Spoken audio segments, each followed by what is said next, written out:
থাকে অনেক মানুষের সমর্থন ও আন্তরিক সহযোগিতায়। আমরা এই যে বৃদ্ধাশ্রম প্রাঙ্গণে সকলে দাঁড়িয়ে আছি, সুন্দর একটা অনুষ্ঠান উপভোগ করছি। এই সুন্দর বৃদ্ধাশ্রমটি, এই অর্গানাইজেশনটি কারণ একক প্রচেষ্টায় তৈরি হতে পারে না। এর পেছনে আছে অনেক লোকের সমর্থন এবং সহযোগিতা।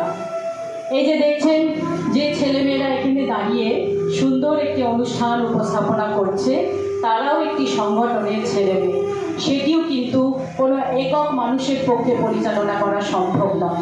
তার পেছনেও প্রত্যক্ষ এবং পরোক্ষভাবে বহু মানুষ জড়িয়ে আছে।